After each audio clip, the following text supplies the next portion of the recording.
Hi, I'm Zibby Owens, and you're listening to Moms Don't Have Time to Read Books. This 30-minute podcast features a new author interviewed by me every single day, 365 days a year, for about 30 minutes. I am also the publisher for Zibby Books, which publishes 12 books a year in fiction and memoir. Our books are already out now. You can check it out on zibbybooks.com.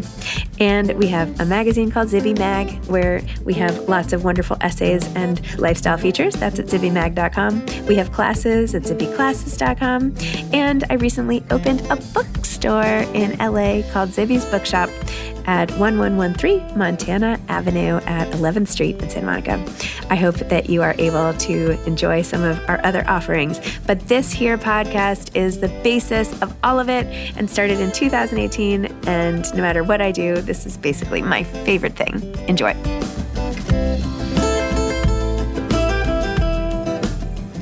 Jessica Saunders is the author of Love, Me, a novel. Jessica is a lawyer whose dream of writing fiction gave way for many years to writing legal briefs. A graduate of Cornell University and St. John's University School of Law, where she was a St. Thomas More Scholar, Jessica was inspired by the loss of a dear friend to finally pursue her passion. Jessica lives in Westchester, New York, with her husband and 2 daughters. Love Me is her debut novel. Welcome, Jessica. Thank you so much for coming on Moms Don't Have Time to Read Books to discuss Love, Me, a novel. Thrilled to be here. Thank you so much for having me, Zibby. It's so exciting. I love the premise of this book. I love your writing, your sense of humor, like the way you totally capture momhood, motherhood, whatever the word is. Tell listeners what Love Me is about. Sure. So Love Me is about Rachel Miller, who is a lawyer and married mom of 2, and her life is suddenly turned upside down when letters of her and photos of her and her high school boyfriend, who is now this world-famous actor, Jack Bellow, are published in a tabloid. Amazing. Wait, so you were a lawyer yourself, writing a book. This is your first novel. Where did this come from? Why stop the press and start writing in the midst of your own career? And why Jack? Did this happen to you? Did you really have a boyfriend like this? I mean, yeah, Ryan Reynolds and I. Yeah, exactly. So, I always wanted to write. I'm a reader, as long as I can remember. I've always had a book with me and always had my head in a book. So it wasn't far-fetched for me to say, okay, one day I'm going to write a book. It was really a dream.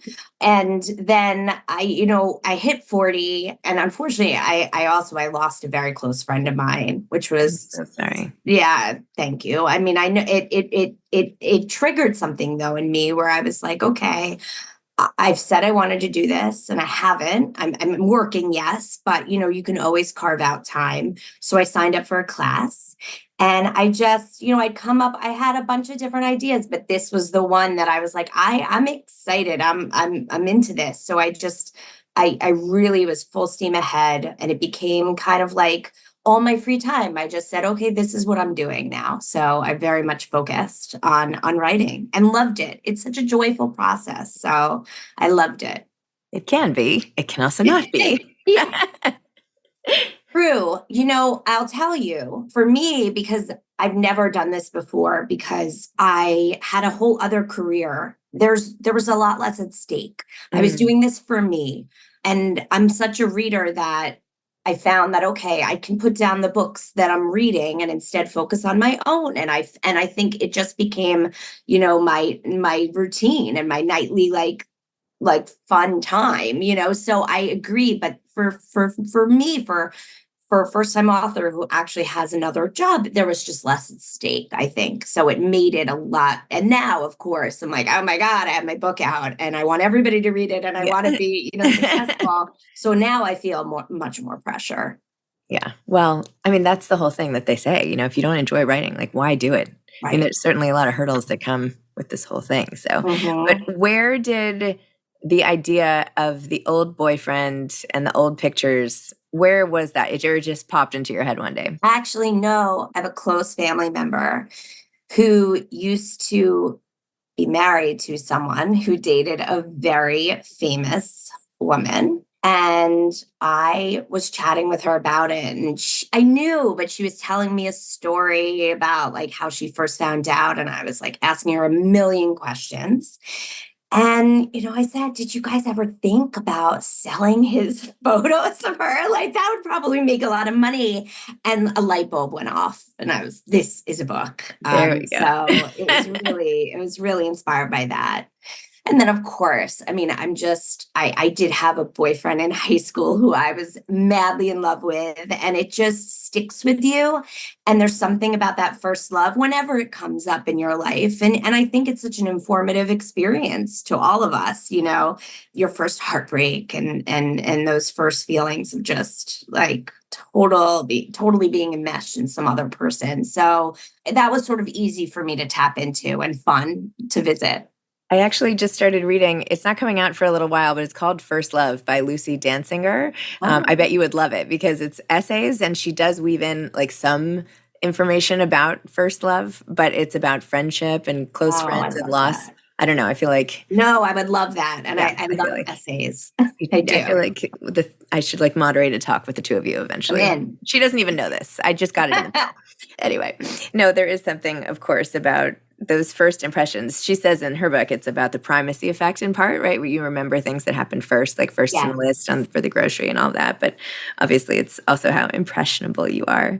And the love can go to friendship. Wait, tell me, do you mind talking about your friend and what happened and who she was and all that? No, she was the best. Her name is Suzanne, and we went to college together, and she had cancer, and it was just such a terrible experience. But we were so close, and I have this really lovely group of girlfriends from Cornell, and she was at the center of our group.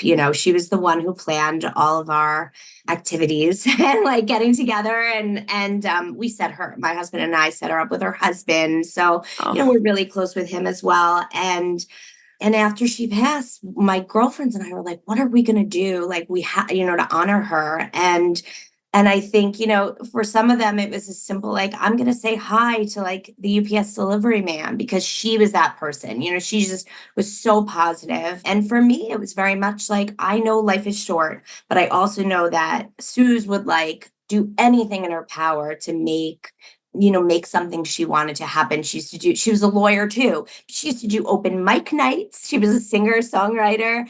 And she during COVID, she created this, like basically like a nursery school for her children, but was a lawyer. So she would wake up at 5 o'clock in the morning and write a brief and then do that. And so she just inspired all of us. And I think, our group is so tight, not just because, we love each other in this history, but I think it just really unified us and, the loss and the trauma of that, but also just this idea that, she made us better and we want to carry that tradition on. So thank you for asking. It was really, it's a horrible process. It's a horrible thing to lose a friend, at a young age, as I know, as well. And, it really shapes you.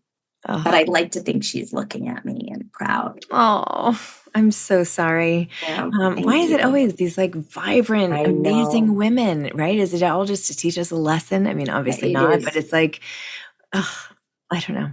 It's true, like though. So much sparkle and brightness and light. And that's who she was. It's true, actually. Did she have kids? Yeah, young kids. So, but they're doing amazing, and her husband's a superstar, and her sister lives in her town, in the same town. So she's part of her life, and really just a community. And that's what's amazing too in life. Like you see people just rally around you during hardship, and so that's been really nice to see. Everybody just supporting the family. Well, I feel like community can go both ways because also in your book, when things happen that are unexpected, community has very strong feelings about some of those things. Absolutely. I think I value my female friendships like top, it's like family, my kids, my friends, and it's so important to me to have these close-knit friendships, and they're just so meaningful to me. And for Rachel, she also has these two best friends that play such a big part of her life. but she does live in the suburbs. And I too, like, I know what it's like to live in a tight-knit community, and people talk, and it can be wonderful, but it can be really challenging because she was very much judged on her past, judged just on like people assuming things about her. And I thought that was it made it a lot of fun to write, because I could see that absolutely happening with my friends, as well intentioned as we all are. It's sometimes gossip is hard to resist, unfortunately. Yes, very true. What are some of the books that you had to put down to write your own? Like, is this the genre that you like to read?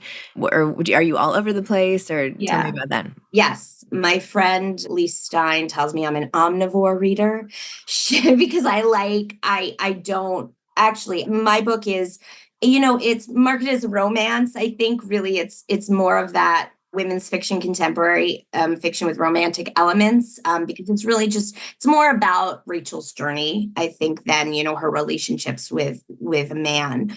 And I don't read actually a ton of romance, and I have now because I've been exposed to the genre. I love Alyssa Sussman is so fantastic. And Rachel and Solomon, whose books are super spicy, which is like, whoa, but I like, it's just fun. It's just a fun, break from, because for me, like I generally am more interested in literary books. It's just what I pick up. So like I read so many great books last year. My Last Innocent Year by Daisy Warren was so good. I loved My Murder. Did you read that? Katie Williams. No. It's sci-fi, but it was just really smart and beautifully written. I also loved Everything's Fine, Cecilia. Oh God, it was a wonderful book. So I just, I'm like you. I'm a reader. If you put a book in front of me with an interesting premise, I'm going to read it, and I'm going to read it fast. I think that's our superpower, right? Like being able to read a book and read it fast. Because then you can go and keep going to the next. I know. I felt like over winter break, I was like, okay, I'm not reading fast enough. How can I read this faster? Like, I wanted to read a book a day when I didn't have my kids. Like, come on, what's my excuse? Like, go. You also have a life and a husband. And it's funny, I don't know how you feel, but like a lot of my friends just don't read nearly as much as me. And they're always like, how do you do it? I'm like, this is what I'm often choosing to do. Yes. And it's not like, it's just what I find fun. So like, it's not bad that you're watching television. That's what you do to relax. And for me, like before bed, I just love to read. So, I mean, it makes it easier, but it is hard to work it in, especially with our minds going a million miles a minute on all our other life activities. But then it's like that great feeling when you start reading something and you're like, oh, no. Like everything shuts off and you're like, no, I'm staying up late. I don't care what time it is. Right. This is I have to read a little more. Let me just keep going. It's such a great feeling. So it is. Yeah. It is such a great feeling. I feel I stay up way too late. Yeah, that's for sure. I don't know. I personally feel like I don't feel like that with enough TV shows or like I don't find that. I don't know. Maybe I'm just watching the wrong shows. No, I hear you. I like to watch TV too. It's like something I do with my husband, but but I agree. I think a book can suck you in a totally different way. Yeah. And also, like I only watch with my husband or with somebody else. Like watching TV isn't something I ever would do by myself. Like if I ever had free time, you'll never find me on the couch just like turning on the TV and being like, what's on? I'm like laughing. I know that's like such a common thing, but like I would never do that. I'm going to pick up a book or do something else. So, but there's no judgment. It's not, of course not. I mean, because there's so much content, and I also think people, unfortunately, you're on the phone and you're scrolling, and part of that is just keeping up with what's going on in the world, and so it's hard to justify, I think, for people to sit on the couch and just sit and watch TV. It's, I'm similarly minded, but there's great shows out there. No. Actually, I find the majority of what I'm watching on TV is when books are made into TV shows, because I'm like, oh my gosh, this is now, I know. chemistry or whatever it is. Right. Exactly. So are you writing another book? I want to write another book. I have dabbled in multiple new books. I think it's tough, right? Because there's so much. people don't know, about publishing. I think there's so much that goes into a book, before it comes out. And because I have a job, I'm finding it much more challenging this time around. This is when we talk about the pressure of like writing, where before I was like, this is for me. And now I'm like, well, I'm out there. So I have definitely a few different things, and I'm just trying to dig into something. So hoping to have more time. Awesome. And how do you balance, family life, and, what are your hacks? Yeah, I've so many hacks. Or like, just how do you, I don't know, what are like, is there anything that works particularly well or doesn't, or I don't know. So, when I'm writing, I definitely will do it to, that is when I have free time, I'm going to write. And so, that's why I felt like I wasn't reading as much when I was writing. It really, as I said, it just really became part of my life. So for me, like, I think we're always going to try and have that alone time, at night. Like, I have an 8-year-old who still really needs to be put to bed, but my 11-year-old, she's on her own, a little bit. So, once my little one's down, that's me time. I try to make that stuff happen, but it's tough. I mean, the good thing is my kids, especially my older one, just loves to read, which is amazing because you can see it's like in you, Yes. It's not something, she just wants to be reading. So we'll sit together and read together and our own books. And I feel so connected to her lying in her bed, separately reading. It's just a special time for us. So I do that. But yeah, it's tough. It's tough. My girls know I love them, but sometimes I'm being pulled in a lot of different directions, as are you. It's just, I think it's what being a mom is today. Yeah. And it's tough. And that mental load. Yes. Oh my gosh. Oh my gosh. I know. I realized as I was going through all these like vacations, and I was like, they have a second day off for this holiday. Like, I didn't know that. And I planned like a lunch for an author, and like, I don't know. It's just always like, I don't know, whatever. I had that back from New Year's. I had to be back in my office on January 2nd. Apparently my children did not have school that day. And I'm like, what am I going to do? And I have such fabulous friends who are like, I'll take them. But I'm like, I don't want to feel rushed. So, I did end up getting a babysitter. Thankfully, there are people I can call to come be with my children, but it is so tough. And if you're not looking for those days, like, you don't necessarily know. Yeah. And I didn't know until a friend was like, oh, what are you going to do with the girls on Wednesday? I'm like, what are you talking about? I know. I'm always like, thank God for the other moms who are like, hey, does so-and-so want to have a play date on the day we don't have school next, whatever. And I'm like, oh, yeah. Okay. Yeah, that sounds great. Perfect. And it's going to be at your house. It's so funny. I mean, when I was a stay-at-home mom, I would be the one who would like organize a grade-wide play date on those days. I'm like, let's all go play Gaga. I'll take it. I'll take your kids, blah, blah, blah. Now I'm like, help. Well, your kids will be very grateful and remember that. And it's really special, and now they're seeing you become this superstar. Oh, please. But I feel it too. I feel like how grateful our kids will be to see us, succeeding and doing what's our passion. So, although my daughter, who's 10 this morning, was like, so when I grow up, like, could I write just one book and that's it? Or do I have to write like lots of books? And I was like, oh, no, you can write one book, She's like, yeah. You don't even have to write a book. I know. It's so funny. It's so cute. Like, it's not the easiest thing, but if that's what you want to do and you feel like you have to. But to your point of readers, like, I really do feel there's something. You can foster the love of reading in kids, right? By like kind of forcing it on them, honestly, or like working really hard to find the books they love. But I do find even with my own kids that there are variant degrees of how much they just innately love to read and how like naturally that comes to some people. It's true. It's true. I am still very close with the girls I grew up with. And, they used to joke that I would bring my books at sleepovers and I would just be like, that's what I would do. I'm going to read now. Bye. With my Oh my gosh. We like would have been friends. I would go they would all watch horror movies, which are too scary for me. And I would like take my novel from like my mom's library and sit with like my friend's mom in her room and hang out. And even still, I just ran into that friend. I'm like, how is your mom? My best friend. So crazy. Oh my It goodness. is. It is. Oh, so what are you looking forward to on the tour and the release of the book and just like all the stuff? Like, what are you excited about?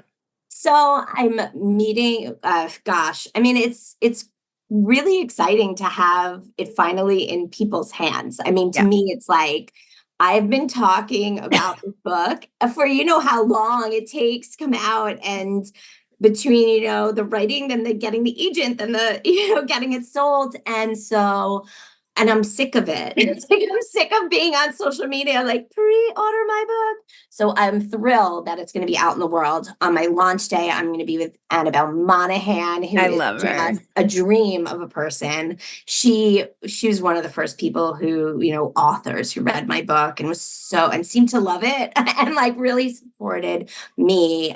She's just an amazing person. And then I'm going to this, so that's in Greenwich at Athena Books, which is just the most beautiful bookstore. And then I am going to be in the city on the day after, on January 17th. I'm going to be with my best friend from college. Lindsay Brooke Weiss is an influencer. She's into fashion and she's a stylist. Coco and Cashmere. Follow her if you don't. She's awesome. So I thought it'd be fun and really kind of great, a little more interesting and different to have her interview me. So we're gonna sit down together at the Upper East Side, Barnes and Noble, and then the next day I'm going to Carl Place, Long Island, where I'm from, near there, and so a lot of my friends from growing up will be there too. So I'm excited, and just a few more things I'm planning. I have your event in March at Athena on my calendar, so Oh, good. Yay. for that. Yeah, I can't wait for that. But it's fun. I mean, I think I love how some authors they, like, communicate with their readers. And so, like, for me, I think I'd really, just because I'm like a regular person, I would love to zoom into book clubs or visit book clubs if I'm able, because I think there is something so exciting. I would love that opportunity. And one thing that's been so great about being an author is starting to be able to message books, authors of books that I love, and saying, I loved your book. I'm sure I could have done that before, but I feel like I'm a tiny bit more street cred, and I'm less intimidated reaching out. And I just it's so cool, isn't it? It is so cool. They are, right, as you say, they're our celebrities. They are. I still feel like that. I'm like, you too. I know, like the other day, so I read A Dog's Purpose, and all those books, A Dog's Purpose by Bruce Cameron. Anyway, I happened to read like the whole series to my son when he was younger.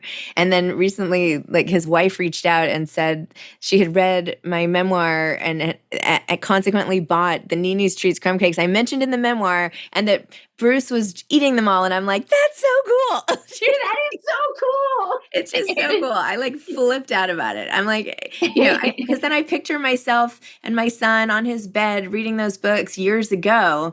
And then I fast forward. I mean, it's all just so crazy to have a relationship with authors. I don't know. It's just so cool. No, it is. That's how I feel. And I wonder if, it's funny. I could go on and on about some of these amazing women that I've met. And one thing that I found that's been so surprising and fabulous is how warm and welcoming authors are. Totally. It does not feel like a competitive environment, which is and everyone's lifting each other up. Yep. And that, that's rare, I would say. Yes. Certainly that is such a fabulous part of this industry, and really has been such a pleasant surprise for me. So I'm really grateful, you included. I mean, it's really just nice to, you're putting yourself out there and you don't know what you're going to get. And so it's been good. It's been really nice. I mean, I think the thing is, like, luckily there are so many readers, right? Yeah. And everybody has their own things that they bring to each book. So if everyone was competing for like the same 20 readers, I mean, I guess, I don't know. Or maybe right. That is the difference, right? With movies or whatever, TV show, like there's no limitation on, like what you can be reading. And right. I agree. Or you could have the same reader and they just read all of the books. Right. Like you're more likely to appeal to their reader or whatever. I don't know. But I have found the same thing. I have been, this whole podcast. I mean, it's amazing. People are just so willing to open up, like you today. It's like, let me delve into your private life and your losses and your family and, whatever. And everyone's like, oh, okay. And I'm like, great.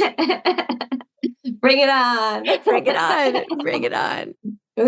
It's so funny because we're not, I'm writing my book and it's, yes, some of it is inspired by real life, but it's not me. And it is interesting coming on and talking about yourself, because thank you. It has nothing to do with your book, but it is I'm so grateful to be able to do it. And I think people find it interesting, right? Like everyone's listening to your podcast, so there must be a reason. I always feel more connected to the book when I know the person behind the book. Yeah. I mean, it didn't just like plop down from like the universe, somebody sat there and typed it all out and thought of it. And like, for me, it just infuses it with so much more meaning. And I don't know. Then I'm like I'm rooting for the person when I hear about it. I don't know. How can you not? So yeah, I agree. So I must say it's a rarity to hear of someone who's just like, I want to write a novel and then writes one and gets it published and have it be like good, like yours.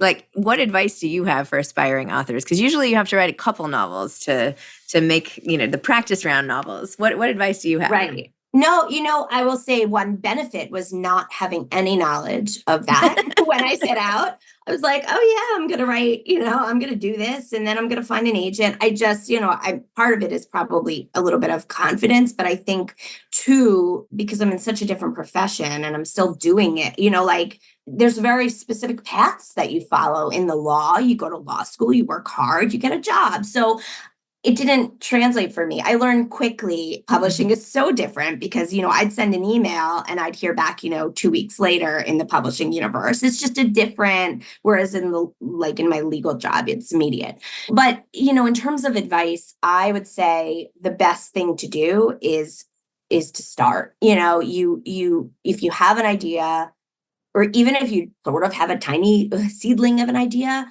getting in the habit of writing is huge. And I do think that you don't have to set, I wrote relatively fast, but I think just putting a little time towards it each day is worth it. The other thing I did, which I loved, I took a class online with Gotham Writers Workshop, and it was an evening class, and it was a live class. And so for 3 hours once a week, this is what I'm doing. I said no to all plans on Wednesdays because, I was very much in demand on Wednesday evening. Turn everybody down. But I was very committed, and that got me, I didn't have a knowledge of the craft. I don't have an MFA. I know how to write legal briefs, but there is a very big difference between writing fiction. So that was so wonderful. And it allowed me to start to think like a writer, to understand what goes into writing a book. I do have one more piece of advice that I learned in this class, which was, and I think people are so precious about their writing, which I get. And certainly as a writer, you want every word to be just like perfect.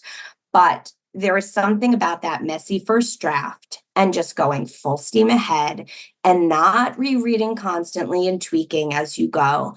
For me, that was like the best gift that I could have gotten, that advice, because I really did just write. And at the end, I had a piece of work that needed a ton of editing, far more editing than I realized. I learned that in the process, but I did it. I had a first draft. And so that really is the only way, I think, if you can get that. Otherwise, it's going to take you years to come up with something if you keep stopping yourself. So that's my advice. I love it. I love it. Oh my gosh, this was so fun. Your book is great. I'm so excited for you. And thank you. Above all else, you sound like you're really an amazing friend. So your friends all sound very, very lucky to have you. Thank you so much. I appreciate that. I love this. All right. Thank you. Bye. Thanks for listening to this episode of Moms Don't Have Time to Read Books. Don't forget to follow me on Instagram at Zibby Owens and at Moms Don't Have Time to Read Books. Also sign up for my newsletter at zibbyowens.com and sign up for my virtual book club and meet lots of authors on Zoom every other week. Thanks so much to Steve and Ryan at Texture Sound for the sound editing. And thank you to Morning Moon Productions for providing this fantastic intro and outro music.